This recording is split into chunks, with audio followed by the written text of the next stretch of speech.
Hello and welcome to YCZ classes. बच्चों, applications of Hess's law के बाद हम सेकंड लॉ ऑफ थर्मोडायनेमिक्स की ओर जाएंगे, लेकिन उससे पहले हमें कुछ टर्म्स जो हैं वो समझनी है। तो आज का जो हमारा टॉपिक रहेगा वो होगा some basic terms before discussing second law of thermodynamics. तो देखो प्यारे बच्चों कि सेकेंड लॉ ऑफ थर्मोडायनेमिक्स को पढ़ने से पहले भी हमको कुछ और टर्म्स जाननी ज़रूरी हैं। तो चलिए उन टर्म्स को हम शुरू करते हैं, पढ़ते हैं, देखते हैं कि वो क्या टर्म्स हैं जो हमको जहन में रखनी होती हैं before discussing the second law of thermodynamics. तो सबसे पहली चीज़ है बेटा, सबसे पहली टर्म आप बताएंगे कि spontaneous and non spontaneous processes क्या होते हैं, यह हमको मालूम होना चाहिए। तो आप कॉपी पे लिखेंगे spontaneous and non spontaneous processes. Okay, देखिए बेटा, इसमें भी हम ये तो हमारी फर्स्ट टर्म में आएगी, लेकिन हम इसको सब टाइप में पहले लिखेंगे स्पॉन्टेनियस प्रोसेसेस क्या होते हैं। तो चलिए स्पॉन्टेनियस प्रोसेस, ठीक है, सबसे पहले हम देखते हैं ये क्या होता है। सबसे पहले हम इसकी बेटा डेफिनेशन लिखेंगे कि what is a spontaneous process. देखिए मैं आपको बताऊं कि स्पॉन्टेनियस प्रोसेस हम एक ऐसे थर्मोडायनेमिक प्रोसेस, एक ऐसे प्रोसेस को सिंपली आप बताएंगे कि कहते हैं which has a natural tendency to occur, जो बेटा नेचुरली होता है, which occurs at its own, जो अपने आप हो जाता है, यानी हमें कुछ नहीं करना पड़ता है उसको, ठीक है, शुरू करने के लिए वो खुद से ही हो जाता है, ठीक है। Which have natural tendency to occur, simple सा मीनिंग है कि जो प्रोसेसेस खुद से हो जाते हैं, जो नेचुरल अर्ज जिनके अंदर है, जिनमें नेचुरल टेंडेंसी है हो जाने की, तो उन प्रोसेसेस को हम क्या कहते हैं, उन्हें हम कहते हैं स्पॉन्टेनियस प्रोसेस। तो आइए स्पॉन्टेनियस प्रोसेस की बेटा हम डेफिनेशन लिखते हैं। तो यहाँ पे आप लिखेंगे process is said to be spontaneous, a process is said to be spontaneous. एक प्रोसेस जो है वो स्पॉन्टेनियस कहला सकता है। एक प्रोसेस को आप स्पॉन्टेनियस बोल सकते हो इफ़, अगर उसके अंदर क्या है, if it has a natural tendency, अगर उसके पास एक नेचुरल टेंडेंसी है बेटा, if it has a natural tendency to occur, अगर नेचुरल टेंडेंसी उसके पास होने की है तो आप उसे स्पॉन्टेनियस कह सकते हो। If it has a natural tendency to occur, that is we can say हम यहाँ कह सकते हैं दैट सच प्रोसेसेस कि ऐसे प्रोसेस जो स्पॉन्टेनियस कहलाते हैं, that such processes take place at their own, ठीक है बेटा, ये अपने आप हो जाते हैं, एट देयर आउन, अपने आप हो जाते हैं, ठीक है। लेकिन यहाँ पे एक स्टार पॉइंट आप लिखेंगे, आपको मालूम है कि मैं आपको स्टार पॉइंट, एक इंपॉर्टेंट पॉइंट लिखवा रहा हूँ जो कि आपको याद रखना होता है। देखिए यहाँ पे हमने मेन जो चीज़ डेफिनेशन में पढ़ी कि स्पॉन्टेनियस प्रोसेस जो है वो ऐसे प्रोसेस को हम कहते हैं जिसमें नेचुरल अर्ज है होने की, खुद से जो हो जाए, एट इट्स ओन, जो अपने आप हो जाते हैं, ठीक है, विच अकर एट देयर आउन, विच टेक्स प्लेस, ठीक है, एट देयर आउन। लेकिन कुछ प्रोसेसेस बेटा ऐसे भी हैं एक्सेप्शनली कि जिनको थोड़ा इनिशिएट करने के लिए ज़रूरत पड़ती है, इनिशिएशन की। समटाइम्स क्या होता है, यहाँ पे आप लिखेंगे, यहाँ आप लिखेंगे बेटा, ठीक है, यहाँ आप लिखेंगे समटाइम्स इनिशिएशन प्रोसेस में be required, sometimes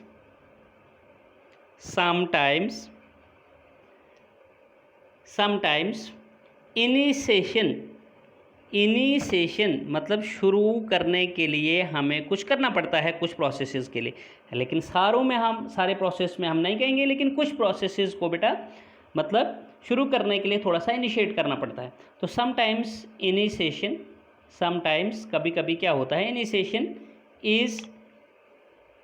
initiation of the process, sometimes initiation of process is required. कभी कभी क्या होता है, इनिशिएशन जो है प्रोसेस की वो रिक्वायर्ड होती है। ठीक है, तो इसके बाद आप क्या लिखेंगे बेटा, जो ये प्रोसेस होता है जिसे हम स्पॉन्टेनियस प्रोसेस कहते हैं, इसको भी आप स्टार पॉइंट में लिखेंगे। Spontaneous process, spontaneous process is also called as feasible. क्या कहते हैं इसको हम, फीजेबल प्रोसेस कहते हैं बेटा, फीजेबल प्रोसेस। ठीक है, फीजेबल प्रोसेस का मतलब हो गया कि जो खुद से हो सकता है, जिसको होने के चांसेस जो हैं वो अपने आप होते हैं, जो अपने आप हो जाते हैं प्रोसेसेस, उन्हें हम फीजेबल प्रोसेस या फीजेबल प्रोसेसेस भी कहते हैं। तो स्पॉन्टेनियस प्रोसेस को हम फीजेबल प्रोसेस के नाम से भी जानते हैं, ये भी आप याद रखेंगे। सपोज करें आपको पूछा जाता है कि what is a feasible process, और आपका आंसर अगर वहाँ हो कि हम ये नहीं जानते हैं, तो आप बहुत बड़ी गलती करोगे वहाँ पे, क्योंकि मैंने आपको बता दिया है कि स्पॉन्टेनियस प्रोसेस को ही हम फीजेबल प्रोसेस भी कहते हैं। ठीक है, तो जैसे कुछ एग्जांपल्स अब हम डिस्कस करेंगे इसकी। ठीक है, अगर लेकिन आपको डेफिनेशन जहन में रहा है तो तभी ये एग्जांपल्स आपको समझ में आ जाएंगे। Let's discuss some examples of spontaneous process. ठीक है, आप सबसे पहले बताएंगे flow of water. First example लिखेंगे, very very important and most common example of this spontaneous process है बेटा, वाटर का फ्लो होना। Flow of water down hill. मान लीजिए कि एक हिल है बेटा, ठीक है, यहाँ से अगर आपका कोई वाटर सोर्स है, जैसे सपोज कीजिए ये एक हिल है और यहाँ पे क्या है, आपका कोई वाटर सोर्स है। जैसे इस वाटर सोर्स को आप ओपन कर लेते हो तो पानी अपने आप गिरने जो है यहाँ से शुरू हो जाएगा। ठीक है, आप थोड़ी ना वहाँ पे उसको यहाँ से नीचे गिराओगे। जैसे ही यहाँ इस सोर्स से वाटर निकलेगा तो ये इस हिल को नीचे की तरफ आने में इसको कोई दुश्वारी नहीं होगी, ये कोई परेशानी इसको नहीं होगी। यहाँ पे ये वाटर डाउन नीचे की तरफ जो है हिल से आराम से आ जा सकता है। ठीक है, जितनी भी ये ऊंचाई पे होगी बेटा आपकी ये हिल, यहाँ से वाटर के जितना भी वाटर होगा यहाँ पे जब आप उसे ओपन करेंगे तो वो नीचे की तरफ फ्लो इजीली होगा और ये नीचे की तरफ आ जाएगा अपने आप एट इट्स ओन। तो flow of water down hill is an example of, you can से what, the spontaneous process. Okay, second example आप कुछ इस तरह से भी बोल सकते हैं। जस्ट सपोज कीजिए बेटा आप यहाँ पे लिखेंगे कि सेकेंड एग्जाम्पल, डिसोल्यूशन हम कहते हैं मिक्सिंग करने को, मिक्स करना। ठीक है, डिसोल्यूशन ऑफ ठीक है, साल्ट या शुगर, साल्ट और शुगर इन वाटर।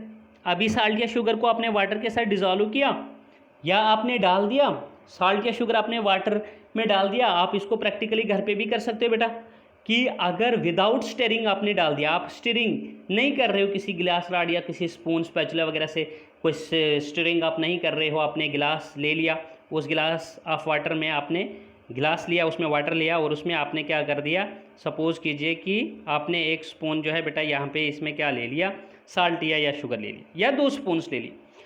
तो आप इसके साथ कोई स्टीयरिंग नहीं करेंगे और आप इसे सिर्फ ऑब्जर्व करेंगे। कुछ समय के बाद आपको ये क्रिस्टल्स ऑफ साल्ट या शुगर जो है वो डिसअपियर्ड होकर देखेंगे, आपको वो डिसअपियर हो जाएंगे, वो गायब हो जाएंगे यहाँ से, और आपको ये पानी जैसा ही दिखेगा इस वाटर, इस गिलास के अंदर, यानी वो सोल्यूशन कहलाएगा। लेकिन सबसे इंपॉर्टेंट चीज़ है कि ये अपने आप जो है वो डिज़ोल्व हो जाएगा। तो लिहाजा इसको भी हम कहेंगे कि ये भी एक स्पॉन्टेनियस प्रोसेस की ही एग्जाम्पल है। क्लियर है बच्चों? उसके बाद आप बताओगे, अगर और एग्जांपल्स आपने देखनी है तो सपोज करें आप बताएंगे कि फ्लो ऑफ हीट, ठीक है, हीट का फ्लो होना, flow of heat from hot, ठीक है, from hot body to a cold body.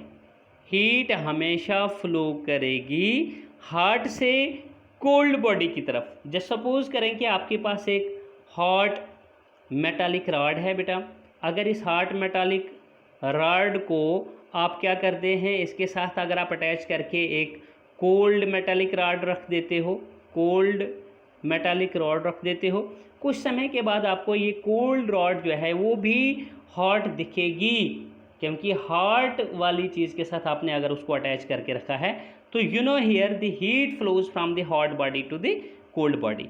ठीक है, हॉट बॉडी से कोल्ड बॉडी की तरफ जो है वो हीट हमेशा ट्रांसफ़र करेगी।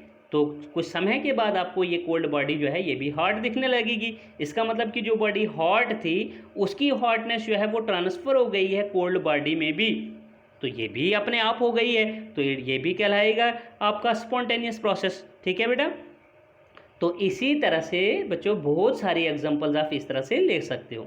अब हम सेकंड वन लिखेंगे नॉन स्पॉन्टेनियस प्रोसेस। क्या लिखेंगे? Non spontaneous process. Non spontaneous process समझ आ गया, तो नॉन स्पॉन्टेनियस प्रोसेस इसका उलट है। इसका डेफिनेशन आप लिखेंगे, आप कॉपी पे लिख लीजिए फटाफट से, मैं बता रहा हूँ आपको। A process is said to be non spontaneous, शाबाश, a process is said to be non spontaneous if it neither occurs at its own, ना ही ये अपने आप होगा, अपने आप तो होगा ही नहीं क्योंकि नॉन स्पॉन्टेनियस है, ऐसा होना अपने आप तो स्पॉन्टेनिटी के अंदर, स्पॉन्टेनियस प्रोसेस के अंदर आपने बताया था। तो a process is said to be non spontaneous if it neither occurs at its own, ना ही अपने आप होगा, नार बाई इनिशिएशन, और जब तुम इनिशिएट करोगे, देखो हमने स्पॉन्टेनियस प्रोसेस में एक कंडीशन बताई आपको कि कभी कभार क्या होता है, sometimes the process is required initiation, लेकिन यहाँ जो प्रोसेस नॉन स्पॉन्टेनियस होगा अगर आप उसको इनिशिएट भी करोगे वो तो भी अपने आप नहीं होगा, it will never take place at its own. अगर आप क्या करेंगे, उसको इनिशिएट भी करते हैं तो भी जो है वो बेटा अपने आप से नहीं हो पाएगा, तो उसे हम कहेंगे non spontaneous process. Star point में आप लिखेंगे non spontaneous processes are also called as, are also called are non as, इनको क्या कहते हैं हम? फॉरबिडन प्रोसेस भी कहते हैं इन्हें। क्या कहते हैं बच्चों? फॉरबिडन प्रोसेस, फॉरबिडन प्रोसेस, या बहुत सारे होंगे तो फॉरबिडन प्रोसेसेस बोलोगे, एक को आप फॉरबिडन प्रोसेस बोलोगे। ठीक है, तो such processes are also called as forbidden processes. Okay, चलिए कुछ एग्जांपल्स इसकी भी हम डिस्कस करते हैं बेटा। Let's discuss some examples of you can say non spontaneous processes.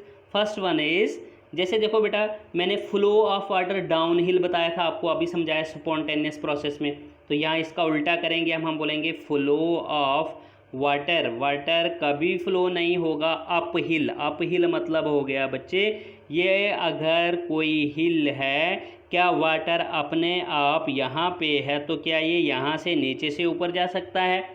इसका एग्जांपल आप यहाँ से भी देख सकते हैं। मान लीजिए आपके घर में, ठीक है, कोई वाटर का सोर्स जो है वो फर्स्ट फ्लोर पे है और आप चाहते हैं पाइप डायरेक्ट आप लगा लेते हैं और आप चाहते हैं कि मैं 5th फ्लोर पे वो पानी पहुंचाऊं, अपने आप बच्चों वो नहीं पहुंचेगा। Water never flows from bottom to the top.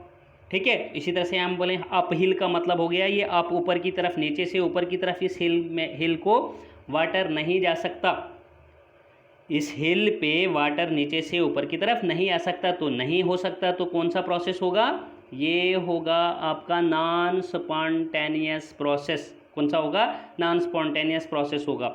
जैसे ये नॉन स्पॉन्टेनियस प्रोसेस हो गया तो ये हमारे लिए बहुत ही अच्छी बात होगी, वही तो एग्जांपल हम बता रहे हैं। तो दूसरे एग्जांपल हम डिस्कस करेंगे यहाँ पे नॉन स्पॉन्टेनियस प्रोसेस की। हमने बताया था अभी स्पॉन्टेनियस में flow of heat from hot body to cold body, और आपने भी समझा था, मैंने बताया था आपको कि हॉट बॉडी से हीट हमेशा फ्लो कोल्ड बॉडी की तरफ होती है। तो अगर यहाँ हम उल्टा लिख दें, यहाँ हम बोलेंगे फ्लो ऑफ हीट, क्या बोलेंगे?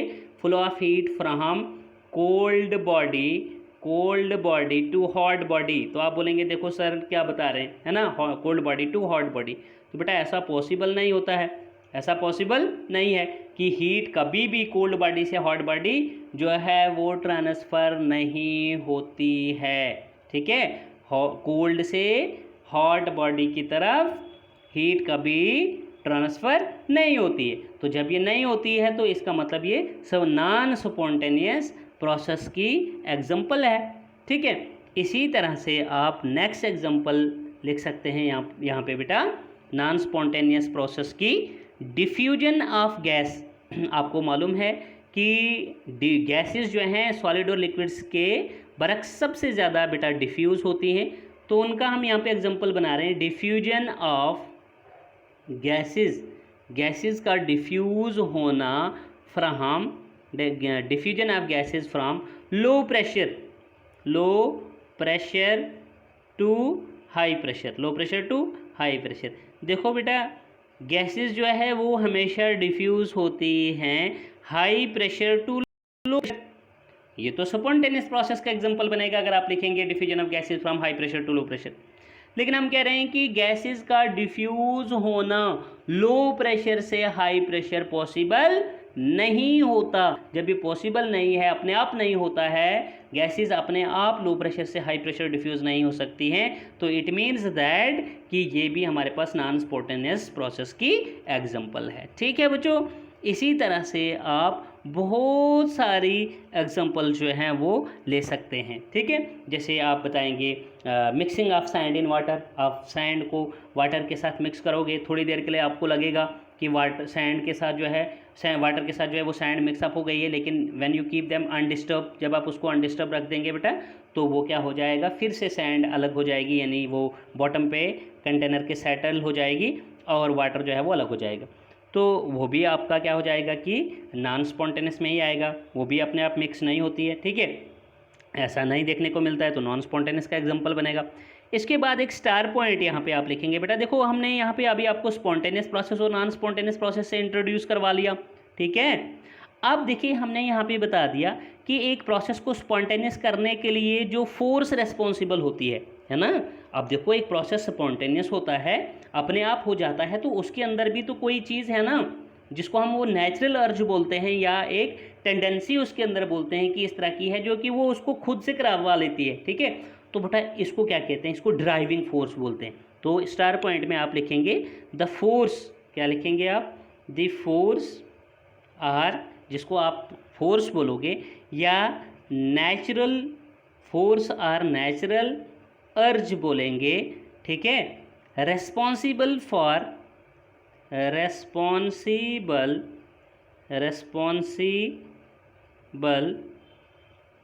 ओके फॉर अ प्रोसेस, जो किसी प्रोसेस के लिए रेस्पॉन्सिबल है, क्या करने के लिए, responsible for a process to consider it, responsible for a process to consider it as spontaneous।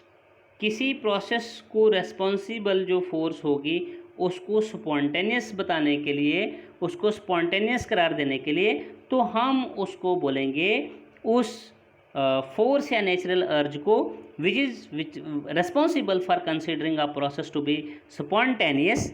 ठीक है, that is which is occur at its own is called, उसको हम क्या बोलेंगे, उस फोर्स और नेचुरल अर्ज को हम क्या बोलते हैं, इज कॉल्ड ड्राइविंग फोर्स, या तो हम उसको ड्राइविंग फोर्स बोलते हैं बच्चों, या फिर हम उसको कहते हैं और स्पॉन्टेनिटी, क्या बोलते हैं उसको, ड्राइविंग फोर्स और स्पॉन्टेनिटी ऑफ प्रोसेस भी हम उसको बोलते हैं, ये आप याद रखेंगे। ठीक है बच्चों, अब हम नेक्स्ट इंपॉर्टेंट टर्म जो है before discussing second law of thermodynamics वो पढ़ेंगे बेटा। उसका टर्म का नाम है एंट्रोपी, और इम्पॉर्टेंट है एंट्रोपी बेटा। अगर आपको एंट्रोपी मालूम है, आप सेकंड लॉ ऑफ थर्मोडायनेमिक्स को समझ सकते हैं।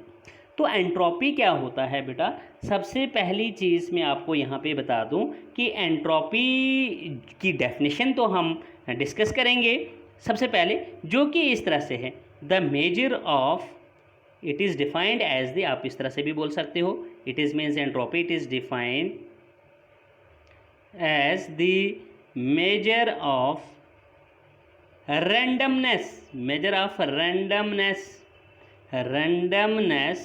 और डिसऑर्डर ऑफ, ठीक है, रैंडमनेस और डिसऑर्डर बोल सकते हो, या आप इसको डिसऑर्डर बोल सकते हो। It is the measure of randomness और disorder of a system. Of a system. किसी भी सिस्टम की अंदर कितनी रैंडमनेस है, कितना डिसऑर्डर है, उसे हम कहते हैं बच्चों एंट्रोपी। एक यहाँ पे इंपॉर्टेंट पॉइंट लिखेंगे, that is greater the randomness. आप थोड़ा याद रखेंगे ये ग्रेटर द रैंडमनेस, बेटा ये समझाऊंगा मैं, अभी डेफिनेशन कंप्लीट करने दो मुझे। That is greater the randomness, जितनी सिस्टम में बेटा रैंडमनेस ज़्यादा होगी, greater the randomness, okay, greater the randomness, तो जितनी ज़्यादा रैंडमनेस ग्रेटर होगी, greater the randomness, higher is the entropy, higher is the value, और simply you can say higher is the entropy, okay. जितनी रैंडमनेस ज़्यादा उतनी एंट्रोपी ज़्यादा, जितनी रैंडमनेस कम उतनी एंट्रोपी कम, higher is the entropy. And यहाँ पे आप लिखेंगे वाइस वर्सा, मतलब एंट्रोपी डायरेक्टली बेटर डिपेंड करती है यहाँ पर किस पे, रैंडमनेस पे, डिसऑर्डर ऑफ सिस्टम पे। अगर रैंडमनेस समझ में नहीं आता डिसऑर्डर ऑफ सिस्टम, देखो मैं आपको बताता हूँ ये रैंडमनेस या डिसऑर्डर ऑफ सिस्टम क्या है। रैंडमनेस का मतलब हो गया, रैंडमनेस का मतलब हो गया कि किसी भी सिस्टम में, किसी भी सबस्टांस के अंदर फ्रीडम ऑफ मूवमेंट कितनी ज़्यादा है। देखो मैं अगर सॉलिड यहाँ पे डिस्कस करूँ, आपको मालूम है कि सॉलिड के कंस्टेंट पार्टिकल जो हैं वो बिल्कुल एक दूसरे के साथ अटैच्ड होते हैं, और आपको मालूम है कि सॉलिड के कंस्टेंट पार्टिकल जो हैं उन्हें कोई भी मूवमेंट जो है वो देखने को नहीं मिलती है, वो मूव नहीं कर सकते हैं, एक्सेप्ट थोड़े से वो अपने ही एक्सेस पे थोड़ा सा वाइब्रेट कर सकते हैं। अदरवाइज़ ये सॉलिड के केस में जो कंस्टिट्यूएंट पार्टिकल जो किसी भी सॉलिड को बना रहे होते हैं वो यहाँ से यहाँ, यहाँ से यहाँ बेटा नहीं जा सकते हैं, क्योंकि ये इनकी जो बाउंड्रीज होती हैं, इनके जो एंड्स होते हैं वो आपस में टच किए हुए होते हैं, अटैच्ड होते हैं, इसलिए वो यहाँ से किसी भी किस्म की मूवमेंट नहीं कर सकते हैं। तो हम यहाँ पे बताएंगे सॉलिड्स के केस में कि सॉलिड्स में एंट्रोपी क्या है, ज़ीरो है, मतलब नेग्लिजिबल है, बहुत कम है, लीस्ट है, लीस्ट आप बोलेंगे कम है as compare to liquid and gases. सबसे ज़्यादा एंट्रोपी किस में आएगी, गैस में। बेटा देखो एंट्रोपी का मतलब हो गया, अब ये जो पार्टिकल्स हैं आपने देखना है कि किसी भी मैटर की स्टेट जो है, कोई भी सबस्टांस जो है उसको कितनी ज़्यादा फ्रीडम ऑफ मूवमेंट मिल रही है। फ्रीडम ऑफ मूवमेंट मतलब मूव होने की टेंडेंसी, ठीक है, कितनी ज़्यादा मिलती है। तो सॉलिड में जब कंस्टेंट पार्टिकल आपके इतने ज़्यादा क्लोज होते हैं तो हम क्या बोलेंगे कि वहाँ पर उनकी जो फ्रीडम ऑफ मूवमेंट है बहुत कम है। चलिए लिक्विड्स की तरफ जाएंगे तो हम बोलेंगे कि लिक्विड्स में पार्टिकल्स थोड़े से गैप किए हुए होते हैं, small gap seems in the liquid state of matter. तो यहाँ पे हम बताएंगे ये लिक्विड स्टेट के जो पार्टिकल्स हैं ये थोड़ा सा मूव कर सकते हैं, जो यहाँ पे आपको ये गैप्स मिलते हैं इनके बीच में।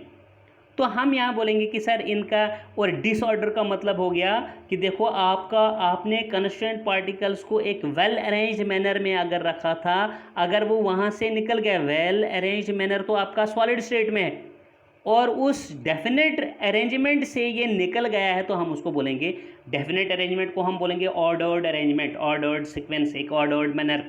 उस ऑर्डर्ड सीक्वेंस से ये निकल के लिक्विड वाला अब किस में आ गया, हम उसको बोलेंगे दूसरे लफ्ज़ों में कि डिसऑर्डर हो गया। ये क्या हो गया, ये डिसऑर्डर्ड हो गया है, ज्योमेट्री डिसऑर्डर्ड हो गई, ठीक है, यानी नॉट डेफिनेट, ठीक। इट मीन्स कि उसकी तरफ जब हम जा रहे हैं डिसऑर्डर्ड ज्योमेट्री की तरफ, डिसऑर्डर्ड सीक्वेंस की तरफ बेटा, तो यहाँ पे इसी चीज़ को हम बोलेंगे कि जितनी ज़्यादा डिसऑर्डरनेस होगी ना सबस्टांस के अंदर, उतना वो रैंडमनेस को शो कर सकता है, उतनी उसकी फ्रीडम ऑफ मूवमेंट जो है वो ज़्यादा हो सकती है, यानी उतनी उसमें एंट्रोपी ज़्यादा हो सकती है। तो हमने बोला कि लिक्विड में एंट्रोपी हो सकती है, पॉसिबल एज सॉलिड से थोड़ी ज़्यादा हो सकती है, लेकिन अगर हम गैस में यही चीज़ देखेंगे बेटा तो गैस के पार्टिकल जो हैं वो काफ़ी ज़्यादा दूर दूर होते हैं। जब गैस के पार्टिकल्स काफ़ी ज़्यादा दूर दूर होते हैं, काफ़ी ज़्यादा गैप बनाए हुए होते हैं, ये तो रैंडमली मूव कर सकते हैं और इन ऑल पॉसिबल डायरेक्शंस में ये मूव कर सकते हैं। तो इसका मतलब, और एक दूसरी चीज़, ये तो मोस्ट डिसऑर्डर्ड स्टेट है, gaseous state is most disordered. इसमें कोई सीक्वेंस नहीं होता है पार्टिकल्स का, ये रैंडमली कहीं भी किसी भी तरफ जो है वो मूव करते रहते हैं लार्ज गैप किए हुए। तो इट मीन्स कि यहाँ पे आप बोलोगे कि sir gases have large you can say the value of entropy are simply entropy. Gases की एंट्रोपी सबसे ज़्यादा होती है as compare to solids and liquids. इनमें सबसे ज़्यादा डिसऑर्डर होता है, डिसऑर्डरनेस ज़्यादा होती है गैसेस के केस में, इसलिए इनकी एंट्रोपी सबसे ज़्यादा है। आई होप कि आपको एंट्रोपी जो है वो समझ में आ गया है। यानी बेटा आप सिंपल सा मीनिंग याद रख लो कि कोई भी चीज़ को कितनी ज़्यादा फ्रीडम मूवमेंट की मिलती है, फ्रीडम ऑफ मूवमेंट, जितनी ज़्यादा फ्रीडम ऑफ मूवमेंट होगी उतनी ज़्यादा एंट्रोपी बोलोगे आप। जितनी फ्रीडम ऑफ मूवमेंट कम होगी तो आप बोलोगे कि एंट्रोपी लीस्ट है, एंट्रोपी कम है। ठीक है, इसी चीज़ को हम एंट्रोपी कहते हैं। दैट इज़ की डेफिनेशन ही था इसका, मेजर ऑफ रैंडमनेस और disorder of a substance. Hope कि आपको ये समझ में आ गई होगी। अब हम इसको एक और चीज़ आपको इम्पोर्टेंट बोलते हैं कि this entropy it is denoted by this symbol. बेटा इसको हम किससे डिनोट करते हैं? It is denoted by this symbol, it is denoted by the symbol. ठीक है, इसको हम एस से डिनोट करते हैं बेटा, कैपिटल एस से डिनोट करते हैं एंट्रोपी को।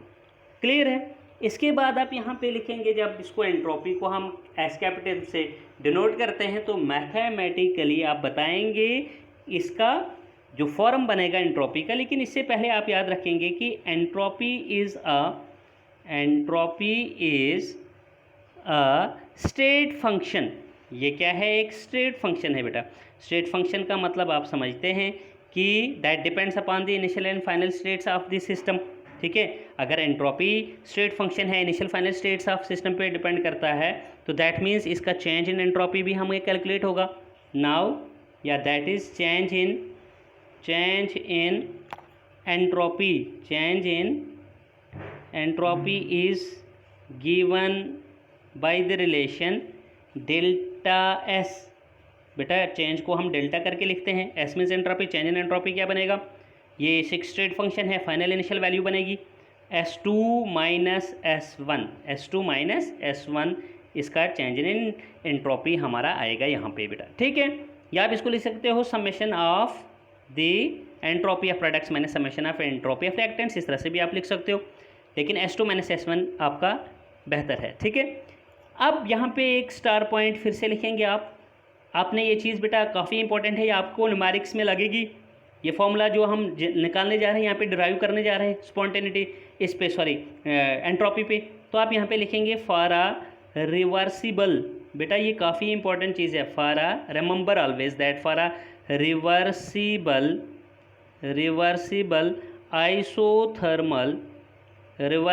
आइसोथर्मल प्रोसेस की एक रिवर्सिबल जो प्रोसेस रिवर्स हो सकता है, once it takes place it can be back also. अगर ये हो जाता है, प्रोडक्ट करता है, ये वापस रिएक्टेंट पे भी आ सकता है। ठीक है, रिवर्स हो सकता है। ठीक है, तो एक रिवर्सिबल और आइसोथर्मल, आइसोथर्मल मतलब जिसमें थ्रू क्या रहेगा, टेम्परेचर कांस्टेंट रहेगा। एक रिवर्सिबल आइसोथर्मल प्रोसेस के लिए बेटा चेंज इन एंट्रोपी हम इस तरह से लिखते हैं, for a reversible isothermal process change in entropy, change in entropy is given, change in entropy is given by the relation.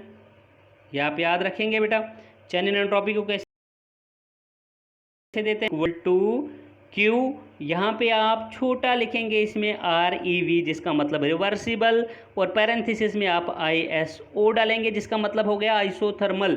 Q reversible isothermal by T, that means absolute temperature. This is very very very important, ये काफ़ी important relation है, अक्सर आपको लगेगा बेटा numerical में। अगर हमारे पास प्रोसेस एक रिवर्सिबल है और आइसोथर्मल है, for a reversible and isothermal process entropy change delta S is given as equal to Q reversible isothermal by T. That means simply बेटा delta S is equal to Q by T, Q by T. यहाँ से आप बताएंगे इसको, this is our equation number first. Clear है? Now from equation first here the entropy change that means delta S during a process. ठीक है, now from equation first we can say entropy change during a process or during a reaction, during a process is defined as the is defined as the amount of heat, जैसे आप लिख रहे हैं delta C is equal to Q, Q means amount of heat, is the amount of heat absorbed, amount of heat absorbed isothermally and reversibly divided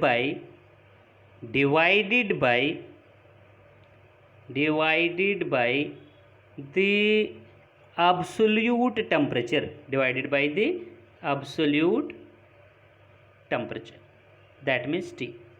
क्या बताया मैंने बेटा, equation first के मुताबिक मैं कह रहा हूँ कि entropy change during a process is defined as the amount of heat हैं absorbed isothermally and reversibly divided by the absolute temperature T at which the heat is absorbed, you can say. ठीक है, अब ये जो आपका बेटा है यहाँ पे रिलेशन आया है इस एंट्रोपी पे, ये काफ़ी ज़्यादा इंपॉर्टेंट है। अक्सर आपको ये न्यूमेरिकल क्वेश्चंस को करने के लिए अक्सर यूज़ होगा, इसलिए इसको याद रखना है।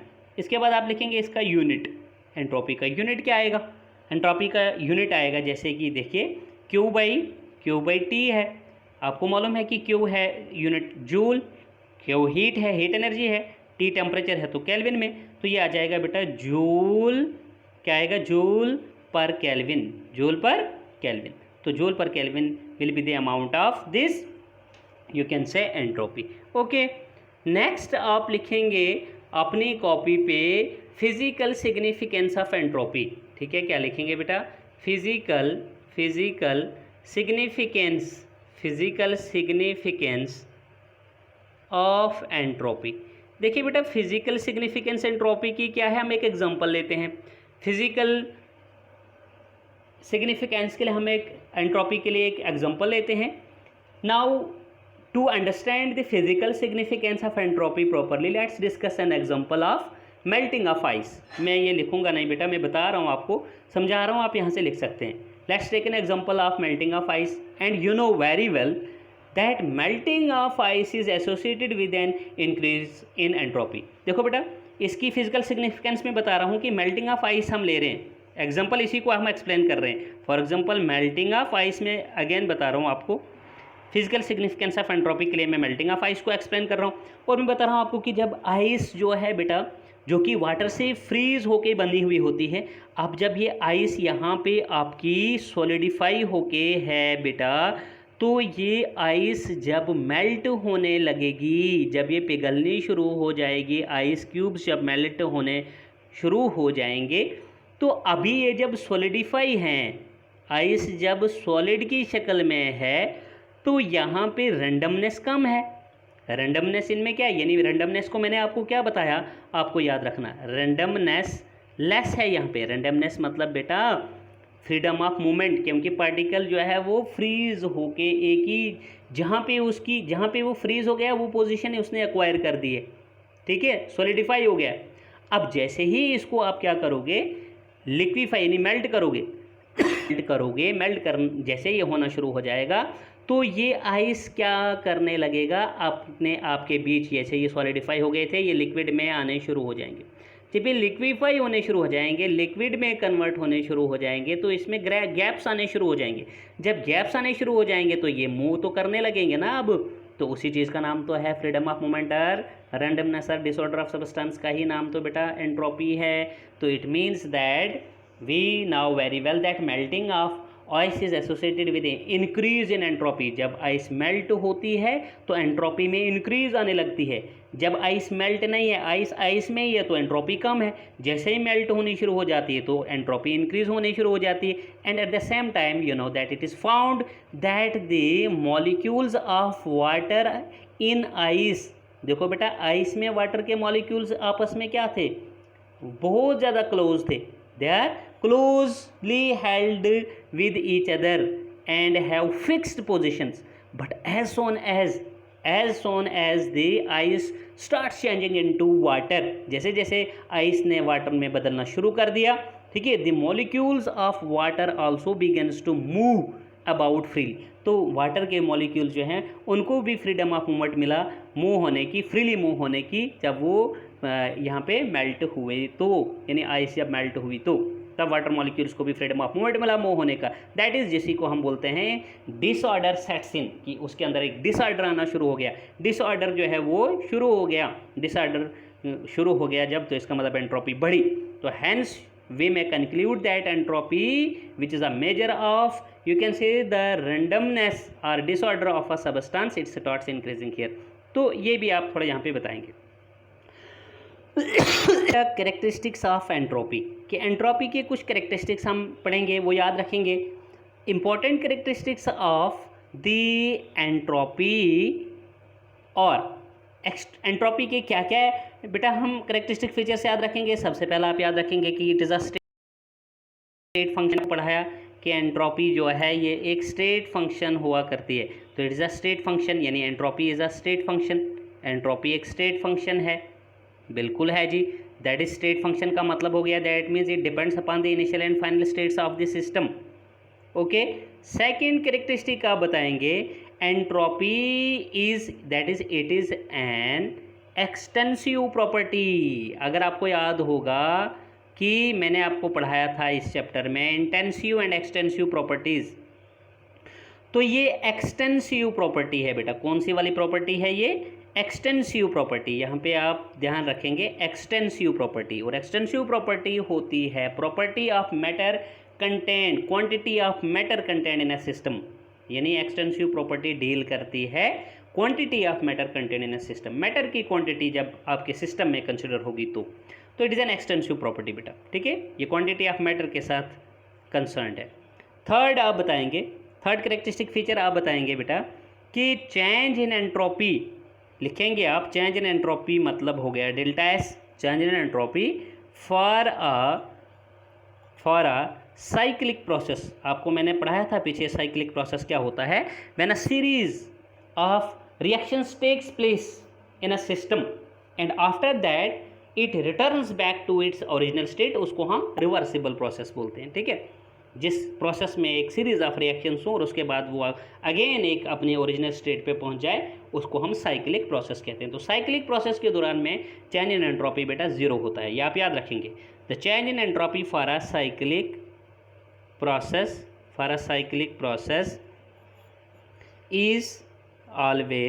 Is always zero. ओके, उसके बाद आप फोर्थ कैरेक्टरिस्टिक लिखेंगे। फोर्थ कैरेक्टरिस्टिक आप इसका लिखेंगे बेटा, similarly entropy of the change of universe, entropy change of universe for a reversible process is also zero, entropy of universe अगर आप कहते हो एक रिवर्सिबल प्रोसेस के लिए, वो भी आपने याद रखना है कि ज़ीरो होती है, ठीक है। तो एंट्रोपी को ही अगर आप बेटा सिस्टम मान लेते हो, ठीक है, तो उसके दौरान में जो जितना भी एंट्रोपी हमारी होगी एक रिवर्सिबल प्रोसेस, अगर हम यूनिवर्स को कंसिडर करते हैं तो entropy change of universe for a reversible isothermal process is always zero. That is you have to keep in mind that delta S universe is equal to 0। Next characteristic feature आप याद रखेंगे कि for an irreversible process, that means for an irreversible process this entropy of universe, that means delta S universe is greater than zero. ये क्या होती है बेटा? Zero से ग्रेटर होती है। तो ये कुछ कैरेक्टरिस्टिक्स थे एंट्रोपी के, ये भी हमने डिस्कस किए हैं बेटा। नेक्स्ट लेक्चर में हम entropy changes during phase transformation, phase transformation का मतलब हो गया जब हमारे पास एक प्रोसेस जो है यानी एक सबस्टेंस जो है वो सॉलिड होगा, वो लिक्विड हो गया होगा, तो ये प्रोसेस फेज ट्रांसफॉर्मेशन है। फेज मतलब अपना स्टेट बदलना, सबस्टेंस ने अपनी हालत बदल दी है, सॉलिड था लिक्विड हो गया, लिक्विड था गैस हो गया, है ना, तो उसको हम बोलेंगे एंट्रोपी, ठीक है, चेंजेस ड्यूरिंग फेज ट्रांसफॉर्मेशन। तो उसको हम पढ़ेंगे नेक्स्ट लेक्चर में। तो आज के लेक्चर में इतना ही पढ़ेंगे बेटा। होप कि पूरा लेक्चर आपको समझ में आ गया हो। तो वो लेकिन मुमकिन तभी है कि जब आप ने कंसंट्रेट किया होगा, कंसंट्रेशन जब आपने मेंटेन रखी होगी तो तभी आपको समझ में आ गया। और काफ़ी ज़्यादा इंपॉर्टेंट टॉपिक्स चल रहे हैं बेटा, इनको आप लर्निंग बाय डूइंग कीजिए, कॉपी पेन साथ में रखिए और लेक्चर को सुनते सुनते आप अपनी कॉपी पे भी लिखिए बेटा। हैंड रिटन नोट्स आपके बनते चले जाएंगे and you should have to keep in mind that hand written notes जो होते हैं ये बेस्ट होते हैं, बेस्ट नोट्स होते हैं, ठीक है। हैंड रिटन नोट्स आर क्या होते हैं ये आप याद रखेंगे मेरी बात को बेटा, ये बेस्ट नोट होते हैं, ठीक है। आपको ये नहीं देखना है कि मैं फ़लाँ नोट्स पढ़ूँ फ़लाँ नोट्स पढ़ूँ, ठीक है, इसका आपने बिल्कुल भी नहीं करना है। जो लेक्चर आपने समझा कॉपी पेन सामने रखो, उसको लिख दो, वो बेस्ट नोट्स होते हैं, ठीक है। तो आज के लेक्चर में इतना ही। Goodbye, take care, stay fit and stay safe. Lastly बेटा आपको बताना चाहूँगा कि अगर आप चैनल सब्सक्राइब आपने नहीं किया है और अगर आप चाहते हैं कि हम चैनल सब्सक्राइब करें, तो अगर आप चाहते हैं, आपको लेक्चर अच्छा लगता है तो आप चैनल सब्सक्राइब कीजिए और अपने फ्रेंड्स के साथ भी शेयर कीजिए, लाइक कीजिए बेटा, और पास में दिए गए बेल आइकन को भी प्रेस कीजिए। तो आज के लेक्चर में इतना ही। Goodbye, take care, stay fit and stay safe.